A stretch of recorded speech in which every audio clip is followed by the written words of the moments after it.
Have you considered this? Hey everybody, it's Dr. Val. Thank you for joining me for Have You Considered This? Today I'm going to share my screen with you because I feel that what we're going to talk about today, we need to see it, visualize it, and go on this journey together. Did you consider this, or have you ever considered this? At any time, you can be in one of four places when it comes to the will of God for your life. So as you're sitting here today listening to me, where are you concerning the will of God? Our foundational scripture is Romans 12:2. And do not be conformed to this world, but be transformed by the renewing of your mind, that ye may prove what is that good and acceptable and perfect will of God. Now, that good, acceptable, and perfect will of God is not just one long list of the will of God. It is a continuum where we can grow. I know it says you, but where we can grow in alignment with his purpose over time as we get to know him better. Let's look at the definitions of good, acceptable, and perfect. Good means inherently good, beneficial, and honorable. Acceptable is well-pleasing, agreeable to God, and perfect is complete, mature, reaching the intended purpose. The truth is, in order to be in the perfect will of God, you will always also be in his good and acceptable will. Perfect means you are fully surrendered and matured into what he intended.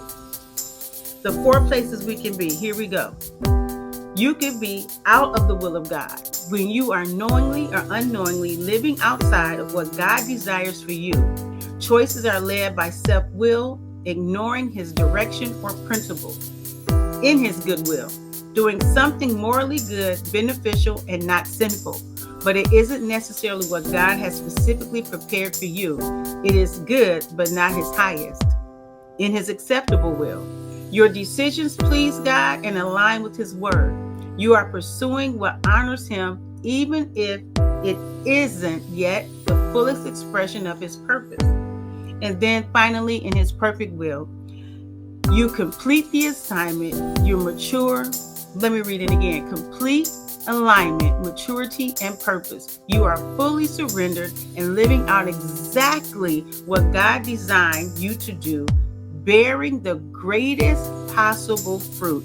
This is where we all want to be. And at any time, any of us can fluctuate between any four of these areas. Out of his will, in his good will, in his acceptable will, in his perfect will. This is a continuum. We always want to be going toward his perfect will. That is the goal. Going toward his perfect will. Let's look at some examples.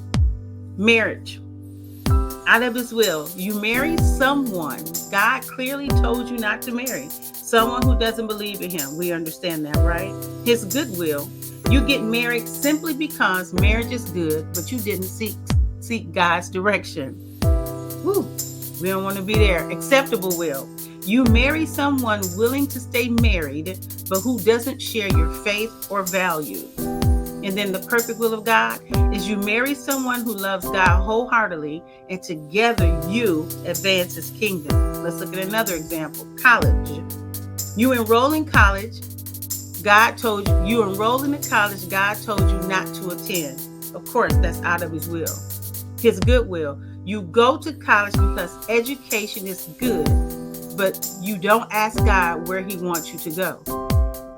The acceptable will is you attend a college that aligns with your values, but not fully with your purpose. Woo! And the perfect will is you attend the college God directed you to, prepared exactly for your calling. Let's look at two more examples. Weight loss.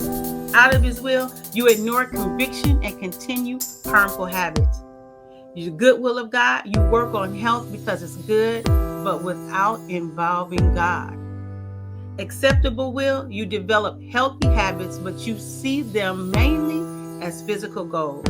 In his perfect will, you follow a health journey God specifically led you to, transforming body and spirit.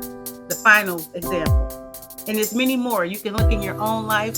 I've been in all of these areas at certain points in my life, even while serving God. So the goal is to always be in his perfect will. Friendship example. Out of his will, you stay close to people who pull you away from God. The goodwill, you build friendships because community is good, but you don't seek God's guidance. Acceptable will, you have supportive friends who respect your faith, but don't share it deeply. And then the perfect will is, you cultivate friendships God clearly placed. Let me read that again. You cultivate friendships God clearly placed to help you grow and impact his kingdom. That God placed you in, it should say, that will help you grow and impact his kingdom. So the reflection question is this: where are you right now on this continuum? And what step of surrender might God be inviting you to take next? So where do you find yourself? And if you're in his perfect will, that's great. Can I tell you this though? You could be in his perfect will in one area and in his goodwill in other areas. So my closing encouragement to you is, the will of God is a journey, not a destination. So keep growing, keep surrendering, and he will lead you from good to acceptable to perfect. Listen, I've been there, done that. I could write a book and got the t-shirt, honey. At some point, like I already said, I have been in all 4 areas, but our goal is to be in the perfect will of God. I'll see you on the next Have You Considered This?